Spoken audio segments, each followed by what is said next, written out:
그래서 저는 원자력을 이렇게 생각해요. 원자력은 신이 원자의 10,000분의 1밖에 안 되는 원자핵에 감춰진 에너지다. 그래서 저는 선진국만이 쓸 수 있는 에너지다. 자, 여러분이 저녁 먹고 여기 오셨죠.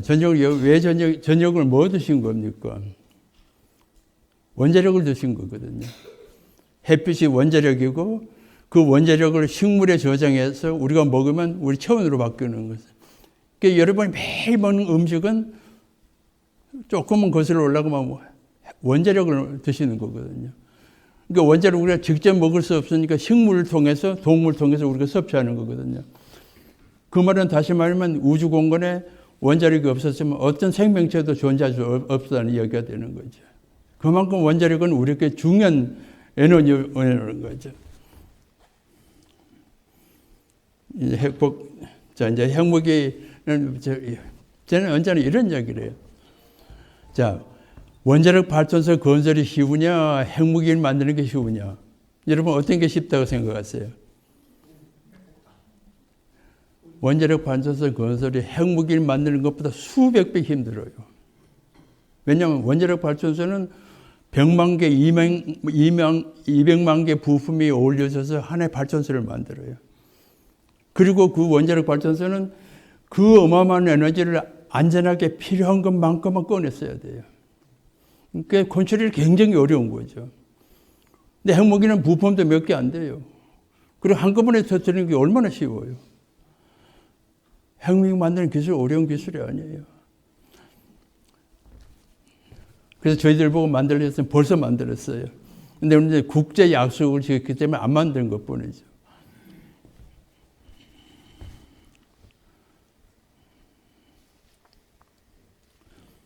자, 여기 그랬죠. 여기 이제 그 21세기 불가사리. 또 하나 불가사리가 있어요. 세계에서 가장 원자력을 잘하는 나라가 탈원전하는 것도 불가사리 중에 하나라고 저는 이렇게 이야기를 해요.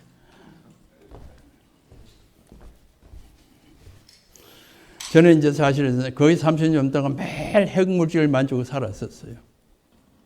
핵물질. 그래서 저는 대한민국에서 저보다 방사선을 많이 맞고 사는 사람이 그렇게 많지 않을 거라고. 그래서 제가 그제 토론하면서 그랬어요. 여러분이 주장이 없으면 나는 이 자리에 있어서는 안 되는 사람이라고 그랬었어요. 수십 방사선을 맞고 살았으니까. 매일 연구실에서 핵물질을 만지고 살았으니까. 그리고 제가 이제 해결해 주식에서 본보정을 겸직하면서 그 농축 우라늄도 그냥 손으로 만지면서 일했거든요. 자, 여기 이제 후쿠시마 사고가 나고 나서 제가 이제 동아일보고 한면 이렇게 이제 인터뷰를 한 기사가 있습니다. 저는 그때 그랬어요. 대한민국은 정말 억세게 좋은. 자, 제가 이제 보는 건 그겁니다. 지금 전 세계 원자력 사고를 경험한 나라가 딱 3나라가 있어요. 미국의 TMI 사고가 있었고, 소련의 체르노빌이 있었고, 일본 후쿠시마가 있었어요. 근데 놀랍게도 미국의 TMI 사고는 사람이 하나도 안 다쳤어요. 그것이 우리가 가지고 있는 원자력과 똑같은 가압경수를 가지고. 자, 근데 여기 보시면 이제 핵연료가 이 안에 들어있어요. 핵연료가. 그리고 이제 여기는 가압기가 있고, 여기 전기 발생기가 있어요. 이 도움이 굉장히 커요. 그리고 여기 보시면 제어봉이 위에가 붙어 있어요. 제어봉이. 그래서 전기가 없어서 저걸 떨어뜨릴 수가 있어요. 그리고 이제 이 가압, 원자력 용기가 그때 이 컨테인먼트가 경락고가 굉장히 커요. 그렇기 때문에 웬만한 압력에는 굉장히 강하게 견딜 수 있다는 뜻이거든요. 근데 일본 거는 어떻게 생겼냐면은 이 경락고 안에 원자로가 딱 하나밖에 없어요. 그래서 이 경락고가 조그매요. 그러니까 압력을 많이 받는다든지 많이 문제가 생기면. 그리고 제어봉이 이 아래가 있어요. 이게 아래가 붙어 있는 거예요. 그러니까 전기가 없으면 올릴 방법이 없는 게 이게. 이제 그런 차이. 그래서 우리가 이제 TMI 하고 우리와 똑같은 원자로는 그렇게 그 원자로 사고 나서도 전혀 사람이 한 사람도 다치지 않았다. 근데 다행히도 우리는 그 과학 경술로만 이 땅에 가지고 있는 거예요. 그래서 참 다행이라는 생각 그러는 거예요. 사실 많은 사람들이 지금 중국에 지금 어마어마한 원자력 발전소를 많이 하고 있는데, 다행히도 과학 경술로만 건설을 해요. 이제 그것만 해도 정말 다행이라는 생각이 드는 거죠. 그것만 해도. 사고가 나도 미니마이즈, 굉장히 적은 피해를 받을 거다 하는 거. 경로가 워낙 커가지고 모든 것을 다 그 안에 잡을 수 있기 때문에. 그리고 제가 언제나 이야기하는 게 있어요. 과학은 후퇴하는 법이 없어요. 계속 앞으로 가면 갈수록 좋아지는 것이 과학 아니겠느냐. 이게 과학, 이제 그 스마트라고 하는 아까 원자를 제가 이제 잠시 썼는데, 이것은 이제 전기를 만들어가서 해수 담수사하고 일부는 이제 동력으로 써서 이제 핵 잠수사, 원자력 잠수함에 실을 수 있는 거예요. 그래서 이것은 모든 것이 이 안에 다 들어가 있어요. 그러니까 굉장히 좁은 공간에 세울 수 있는 그런 특수한 원자로죠, 이게. 그 지금 이제 사우디하고 지금 이제 아직 이제 결론은 안 났지만 아마 잘하면 이제 사우디아라비아에 우리가 건설할 수 있지 않을까 하는 그런 기대를 하고 있는 원자로 중에 하나입니다.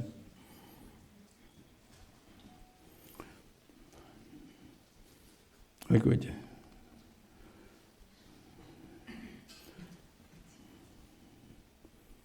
자, 참 재밌는 게 이제 요즘 해마다 그게 조금씩 봤는데, 여러분이 이제 방사선을 받아요. 우리가 비행기를 타도 방사선을 받고, 지하에 내려가도 받고, 이 공기 중에도 방사선을 받고, 여러분이 먹는 음식 중에 방사선이 나오지 않는 음식은 하나도 없어요. 저 몸에도 방사선이 나와요. 그래서 이제 규정을 어떻게 했냐면, 옛날, 지금 좀 달랐지만, 일반인이 하나를 받는다고 하면 가정을 해봅시다. 하나를 받는다 하면은, 저같이 원자력에서 하는 사람은 여러분은 50배를 받도록 허용을 했었어요. 그리고 사고난 원자력 발전소 사람은 250배를 받도록 허용을 했었어요. 법적으로. 지금은 조금 더 강화가 됐는데요. 자, 그러면 여러분하고 저하고 뭐가 다릅니까? 왜 일반 국민은 법적으로 하나를 허용하는데 저같이 원자력 하는 사람은 50배를 더 허용하느냐 이거죠. 그리고 사고난 원자력 발전소를 250배를 허용해요, 법적으로. 그것이 왜 그렇게 했겠느냐 이거죠. 여러분과 저하고 뭐가 다릅니까? 근데 저는 원자력에서 일한다는 이유 때문에 여러분보다 법적으로 50배를 더 받아도 괜찮게 법적으로 허용을 하고 있어요. 요즘 조금 이제 강화가 됐습니다만은. 그래서 제가 하는 이야기가 그겁니다. 원자력 하는 사람, 일반 대중은 가능하면 방사선에서 멀리 해주겠다 하는 이야기고. 근데 거꾸로 이야기하면 50이나 250까지는 안전하다는 뜻이거든요. 그래서 사실 이제 병원에서는 그 방사능 그 비폭이 무제한이에요. 그래서 병원에서 그 중환자실에 몇 년만 있으면 어마어마하게 방사능을 많이 받아요. 뭐 엑스레이 찍고 뭐 찍고 뭐 하면 그 일반적으로 허용하는 것은 수십 배를 받고 나오는 거예요. 그래서 방사선을 많이 받고 죽었다는 사람은 아직 제가 못 봤어요. 근데 너무나 반역하는 사람들이 너무 과장을 많이 한 거예요. 모 대학의 그 생물학 교수가 어느 고등학교 교수에 강의를 하면서 그랬어요. 태평양에 있는 그 뭐 코드인가요? 그걸 앞으로 300년 먹으면 안 된다고 학생들한테 가르친 거예요. 그 학생이 하도 이상하니까 집에 와서 그 이야기를 하다 보니까 그게 이제 언론에 노출이 됐어요. 이 교수가 처음에는 아니라고 그랬었어. 어떻게 교수가 그런 거짓말을 하고 다닐 수 있느냐 이거죠. 30년이 되고 300년을 먹으면 안 된다고 아이들한테 가르친 거예요. 그래서 제가 하는 이야기였어요. 누구나 원자력을 찬성할 권리도 있고 누구나 원자력을 반대할 권리가 있어. 그렇지만 거짓말하는 권리까지는 주지 않았어요. 거짓말할 권리까지는 우리가 주지 않았어. 그래서 반역을 하고 싶으면 과학적인 근거를 가지고 반역을 하라 이거죠. 얼마 전에 작년인가 대전시청에서 일본의 어떤 반역을 하는 여자가 와서 발표를 하는데 후쿠시마 원전 때문에 1,700명이 죽었다고 막 발표하더라고요. 그래서 내가 하도 화가 나서 제가 그랬어요. 왜 그렇게 거짓말하느냐. 일본 정부 발표는 방사능 때문에 죽은 사람이 한 사람 없다고 발표를 해요. 세계 보건기구 WHO에서 보고는 하나도 없어요.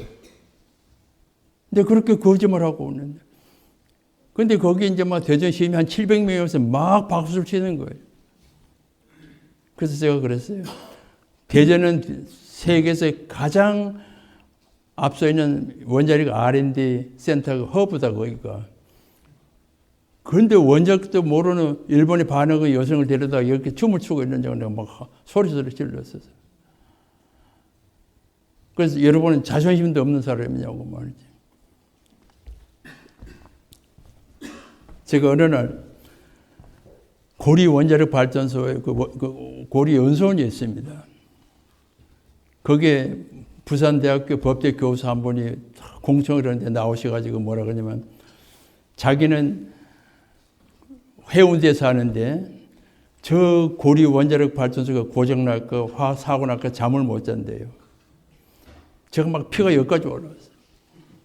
그래서 일어서서 그랬어요. 교수님 얼굴 보니까 잠 못 자는 얼굴이 아니네요.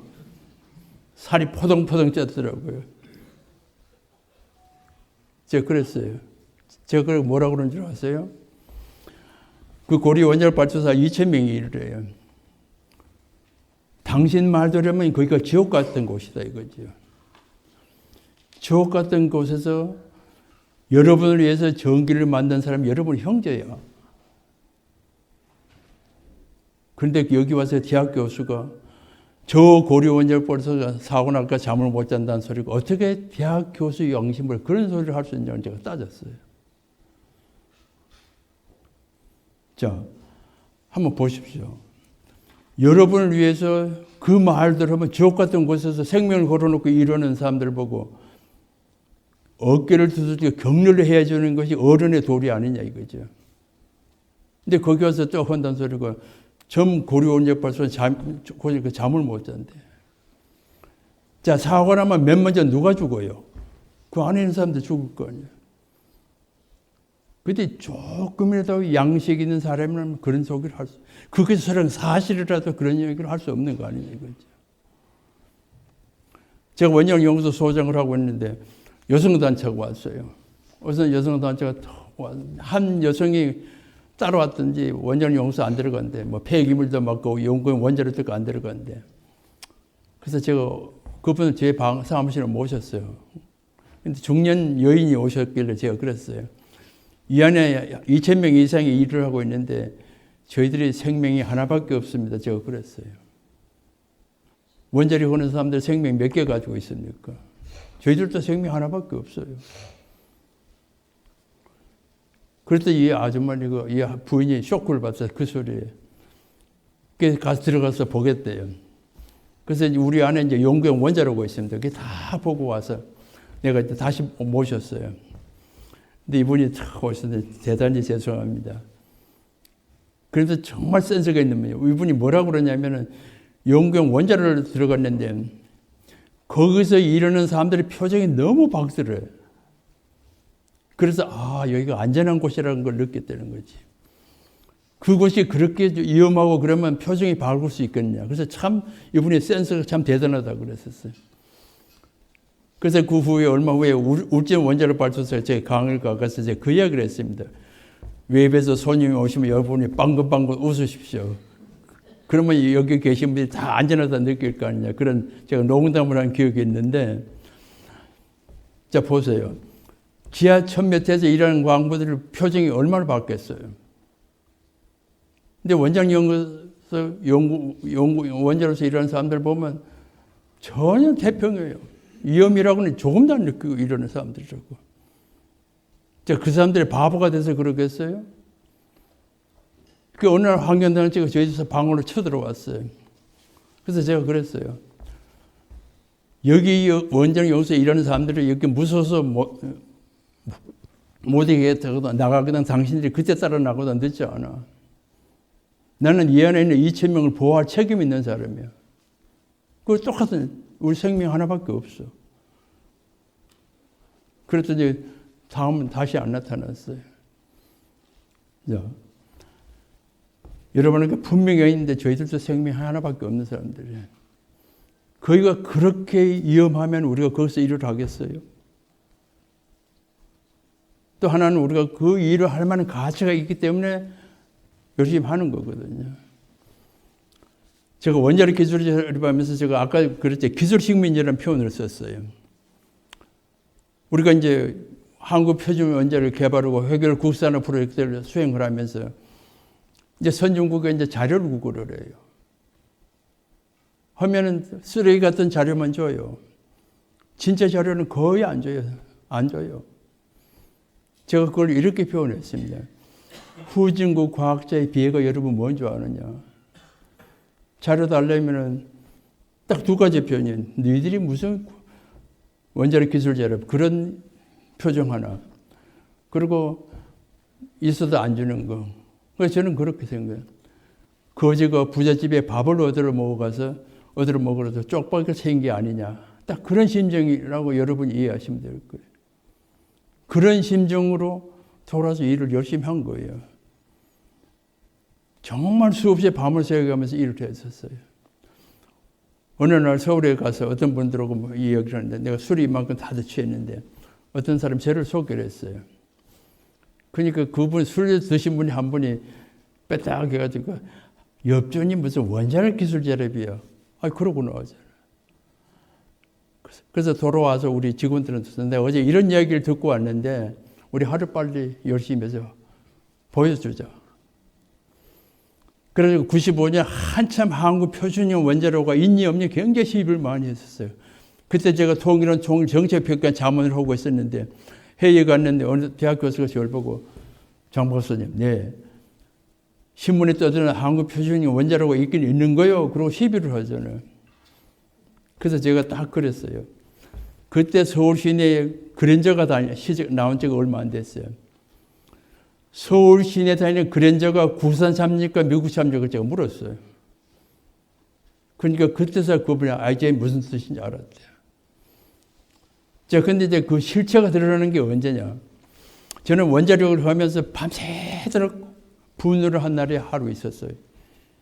2006년에 북한이 핵실험했던 소식을 듣고 너무 화가 나서 밤새도록 못 먹는 술을 먹고 분노를 했던 이야기였어요. 그러다가 2009년에 아랍에미리트 원자로 수출하는 걸 TV에서 보면서 그날 너무 행복해서 잠을 하나도 못 잤어요. 근데 참 놀라운 것은요. 분노하니까 눈물이 안 나와요. 그래서 분노에는 눈물이 없다 하는 걸 내가 그때 처음으로 느꼈어요. 그 2009년에 아랍에미리트 소식을 들으면서 제가 밤새도록 글을 썼어요. 그 글 내용이 뭐냐면 역사와 신화를 창조한 원자력 기술 자립이라 이런 제목으로 글을 썼어요. 밤새도록 글을 썼어요. 그러면서 눈물을 뚝뚝 떨어지면서 글을 썼어요. 원고에다 눈물 흘리면서 글을 썼어요. 그래서 제가 그날을 뭐라고 표현했냐면 대한민국 원자력 기술 자립한 나라라고 이렇게 표현했어요. 원자력 식민지로부터 독립된 나라 이런 표현을 썼었어요. 그 글이 지금도 돌아다녀요. 그래서 2006년과 2009년에 정말 하루는 지옥 같은 날이었고 하루는 정말 행복했던 날. 그것이 한국 표준형 원자력이 세상에 알려진 날입니다. 아랍에미리트 원자력 수출하는 날. 정말 행복한 눈물을 흘렸던 날이었어요. 그래서 원자력 연구소 짓기엔 보람이 이런 거였다는 생각을 한 거예요. 그래서 정말 했는데 어느 날 갑자기 공부와 허구로 짜증낸 판도라는 영화 한 편 밑에 원자력이 무너져 버린 거예요. 와, 그래서 제가 이제 놀라서 판도라를 본 어떤 주부한테 제가 물어봤어요. 그 영화 본 소감이 어떠냐 그랬더니 이번 말이 참 재밌어요. 그게 영화일 뿐이죠. 한 평범한 주부가 그 판도라를 보고 영화일 뿐인 저는데 국가원수가 그걸 보고 눈물을 흘리면서 탈핵을 하겠다. 그럼 어떻게 이해를 해야 됩니까? 정말 그 후에 정말 얼마 전에 잠을 못 잤어요. 막 화가 더 나고 막.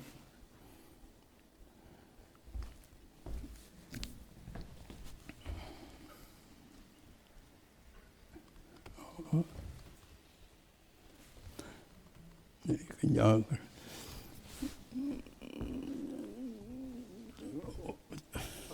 얼마나 더 하면 돼요? 네. 그래서 저는 이제 원작을 하면서 느낀 것이 뭐냐면 가장 중요한 것은 위켄드 우리도 할 수 있다는 자신감만 얻었어요.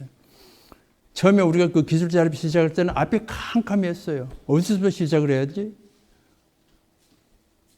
그래서 이제 한필순 박사는 분이 오셔가지고 이제 그분 모시고 일을 했는데 저는 이제 그분하고 같이 일을 하면서 느낀 게 딱 하나 있어요. 훌륭한 지도자의 상. 훌륭한 지도자는 없는 것을 탓하지 않아요. 그 불평할 줄은 몰라. 있는 거 가지고 최선을 다하는 게 훌륭한 지도자라는 생각을 한 거예요. 나는 박정희 대통령이 그런 분이 아니었을 거는 생각해요. 그 당시에는 얼마 뭐가 있었어? 아무것도 없었어. 그래서 훌륭한 지도자는 없는 거 탓하지 않는다. 있는 것과 최선을 다한다. 그래서 저희들은 한국 산업화 세대 막내둥이에요. 지금 80대, 90대, 100세들이 다 어렵게 산 사람들이거든요. 저는 우리 산업화 사는데 이렇게 정의를 하고 싶어요. 허리띠가 양식이었던 시대였어요. 배고프면 허리띠를 조였어요. 저 고등학교 다니면서 도시락을 가지고 학교 간 기억이 없었어요. 그래서 배가 고파서 책을 읽고 먹을 것이 없어서 꿈을 먹고 산 세대가 우리 세대였어요. 꿈을 먹고 산 세대. 그래서 그 많은 꿈을 이루었어요. 그래서 요즘 내가 대학에 가서 학생들한테 강의를 하면서 그래요. 우리는 꿈을 먹고 산 세대인데 그 꿈을 많이 이뤘어. 지금 당신들은 무슨 꿈을 먹고 사는지 제가 물어봐요. 우리 때보다 훨씬 환경이 좋아, 지금. 근데 직장 없다고 불평만 하는 거예요. 그래서 제가 하는 이야기였어. 여러분이 불평 없다고 불평을 하면, 직장이 없다고 불평하면 여러분은 희망이 없어. 내가 실력이 없다고부터 시작을 해야 희망이 생겨. 자기 실력 없다는 이야기는 안 하고 직장 없다 소리만 해요. 그게 무슨 솔루션, 무슨 해답이 나오겠어요? 내가 보기에는 직장 천지인데. 그래서 내가 젊은 여자한테 하는 얘기가 언제나 직장이 천지야. 내가 부족하다는 것부터 시작해야 문제가 풀려. 자, 우리는 아무것도 없이 시작했어요. 대한민국 박정희 대통령 했을 때 국민소득 60불, 70불 시대에 시작을 했었어요. 근데 그 불평했으면 우리가 여기까지 왔겠어요? 그 피나는 노력. 그래서 언제나 프리덤 있으나 프리. 세상에 공짜는 없어요. 땀을 흘린 것만큼 얻는 거 아니냐 이거죠. 저는 평생 늦잠을 잔 기억이 없어요. 우리 사람이 저를 보고 그래요. 나는 당신이 평생 같이 50년을 살면서 늦잠 잔 일이 한 번도 없다. 왜냐면 제가 한국에서 학교를 다니면서 5년 동안 가정교사를 했었어요. 그럼 매일 새벽에 5시에 일어나야 돼요.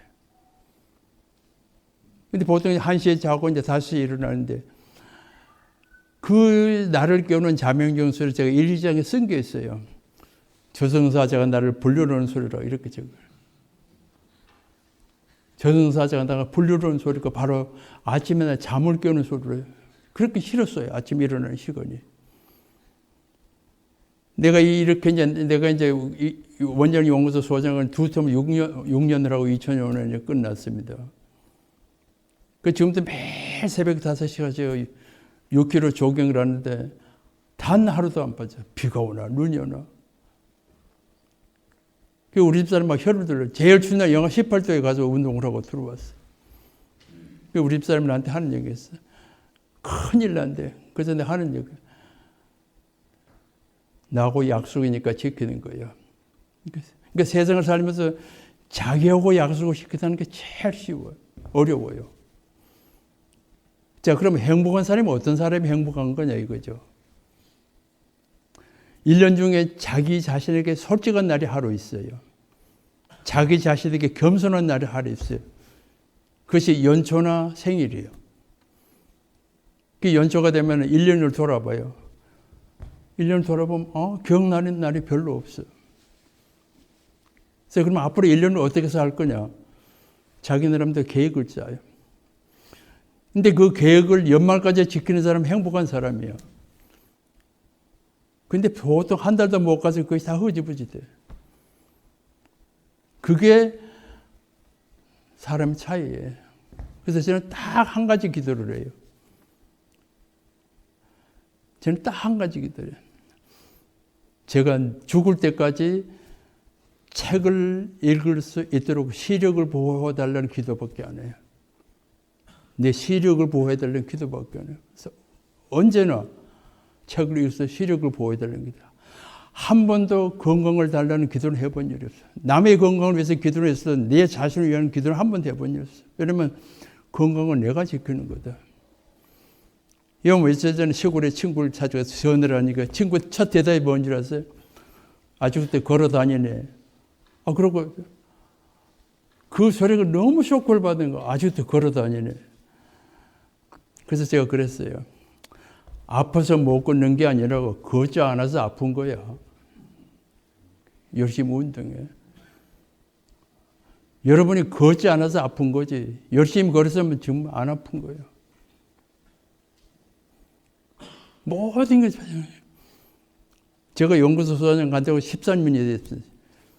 13년 동안 제가 책값을 6천만 원을 썼습니다. 매달 30에서 40만 원 책을 사요. 그래서 그 책 사는지, 내가 백수 할 일 책 읽는 것밖에 없잖아요. 백수 할 일이 뭐가 있겠어요? 운동하고 책 읽는 거. 그래서 제가 느끼는 거예요. 매일 거의 책을 한 권씩 읽으면서 느끼는 거예요. 내가 책을 읽을 수 있도록 시력을 보호해달라니. 근데 기는 경기에 나빠졌는데 아직도 시력은 하루 종일 책을 봐도 괜찮아요. 그래서 기도를 들어주시는 거다. 이런 생각을 하는 거예요. 그래서 제가 아까 그랬죠. 세상에 살면서 가장 쉬운 것이 나이를 먹는 거다. 결국 인간의 삶은 시간과 싸움인데. 인간의 삶은 시간과.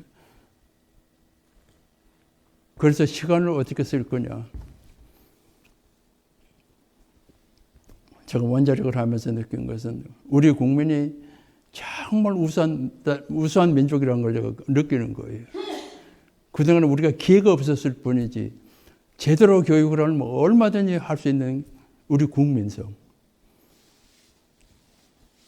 그래서 결코 전 그런 점에서는 우리 국민이 참 우수하다는 생각을 하는 거예요. 여러분이 저는 이제 원자력을 하면서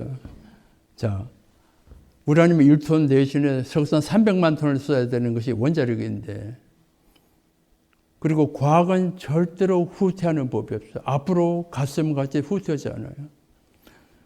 그 빌 게이츠, 세계에서 가장 부자인 빌 게이츠가 아프리카 가서 자선 사업을 하고 돌아와서 첫 생이 뭔지 아세요? 원자력을 해야겠다 생각한 거예요. 이 부분이. 그래서 한국 카이스트까지 갔었어요. 왜냐하면 그 가난한 아프리카에서 가져보니까 가장 필요한 게 전기인데 가장 싼 것이 원자력으로 판단한 거거든요. 자, 그분이 평생 원자력이 없다고 해서 사는데 무슨 불편이 있겠어요? 그런데 그런 분이 원자력을 하겠다고 하는 이유가 뭐겠느냐? 그분은 인류의 애를 가지고 있는 분이, 가난한 대중을 위한 그 사랑이 있었어요. 그리고 인류가 닥칠 줄 모르는 그 기후변화. 요즘 이제 우리나라가 4차 산업 때문에 말이 많아요. 최근에 제가 어디에서 가서 4차 산업에서 이야기를 하면서 3차 산업의 후유증을 딱 세 가지로 제가 이야기를 했어요. 부의 양극화, 첫째. 두 번째는 뭐겠어요? 첨단 테러 기법이 기승을 부리고 있어요. 그리고 세 번째는 기후변화예요. 자, 그러면 4차 산업이 오면 세 가지가 어떻게 변하겠느냐? 빈부의 격차는 더 벌어질 수밖에 없어요. 그리고 첨단 테러기법 더 발달할 수밖에 없고, 노화되면서 전기는 더 필요해요. 기후변화는 더 심한 거죠. 인류가 이걸 어떻게 해결할 거냐 이거죠. 그것을 해결한 유일한 방법은 원자력밖에 다른 방법이 없는 거예요. 요즘 미세먼지 얼마나 시끄러워요. 그래서 저는 우리 좀 멀리 보고 생각하자. 아랍에미리트 국왕할 때 100년 후의 후손을 위해서 지금 이 시대가 뭘 할 거냐. 저는 딱 두 가지는 하자. 하나는 아름다운 금수강에서 잘 보존해서 물려줘야 돼. 우리 후손에게. 또 하나는 원자력 기술 자료반을 제대로 해서 물려주면은 우리 후손이 고통받고 살지 않을 거냐. 우리가 만약에 원자력 기술 자료를 100% 한다면요. 원료값은 3%도 안 돼요. 우라늄 원광값은 전체 코스트의 3%도 되질 않아요. 97%는 우리 머리로 할 수 있는 거거든요. 우리가 만약 원자력 퓨얼 사이클이라는 것을 완전히 100% 한다면 원료값 3%밖에 안 되는 거예요. 97%는 인간이 두뇌가 할 수 있는 얘기죠. 그런데 석유는 아무리 기술 잘해도 인간의 두뇌가 가압할 수 있는 10%밖에 안 되는 거예요. 90%도 연료값이거든요. 자, 그러면 우리는 선택의 여지가 없는 거예요. 머리로 할 수 있는 에너지. 그래서 인류 역사가 어떻게 왔냐면 최초의 인류를 끌고 온 에너지가 뭐냐, 머슬 에너지, 주먹, 근육 에너지였어요. 그래서 힘이 센 깡패가 사회를 지배했던 그런 시대가 있었어요. 그러다가 과학이 발달하면서 푸드 에너지, 음식 에너지, 부자가 농사를 지어가지고 농사로 지배했던 농경사회가 있었어요. 그 다음에 이제 석탄, 화석 에너지, 석탄, 석유가 연료를 쓰면서 이제 산업혁명이 일어났어요. 그 다음에 온 것이 원자력입니다. 그런데 1, 2, 3, 세 가지 에너지는 굉장히 쉽게 쓸 수 있는 에너지예요. 근데 원자력은 머리가 만드는 에너지, 자원이 하나도 없는, 필요 없는 원만 에너지. 자, 우리 같이 에너지가 없는 나라는 무엇으로 갈 거냐 이거죠. 결국 머리가 만드는 에너지, 원자력밖에는 다른 선택이 없어요. 그래서 우리 2세대가 정말 멋지게 원자력 기술 자료해서 우리 후손에서 물려주면 우리 후손들은 사람답게 살 거 아니냐. 우리가 정말 후세에 부끄럽지 않은 선조가 되려면 원자력 기술 이 원자력에 대안이 없다고 하는 그 불란서의 유명한 학자가 쓴 글인데 난 이 사람이 쓴 글을 보면 제가 추천서를 써줬어요. 뭘 보냐면 이 사람이 가장 중요한 것이 나는 불란서의 원자력 기술자가 세계에서 최고 어디 면이냐 몇 번을 반복했어요. 심지어는 일본, 독일, 미국보다 불란서 원자력 기술자들 세계에서 최고라는 얘기가 그거예요. 근데 근데 우리나라는 뭐 하면 엽전 소리가 금방 나와요. 그래서 언제까지 엽전하고 살 거냐 이거지. 나는 이 글을 보면서 야, 참 대단하다. 자기 나라 원자력 기술자가 세계에서 최고라고 몇 번을 칭찬한 거, 이 책을 보면은. 왜 우리는 그걸 못하냐 이거죠. 저 여러분에게 마지막 부탁드린 것은 우리를 좀 믿고 삽시다. 대한민국 국민이 최고라는 그런 긍지를 가지고 지금까지 상한 민족은 지금까지 살은 자존심은 그걸로 극복을 해야 되지 않겠느냐 생각하는 거예요. 그래야 우리의 미래가 있어요. 그래야 우리 젊은이들이 용기를 가지고 세상에 나가서 살 거 아니냐. 그래서 혹시 뭐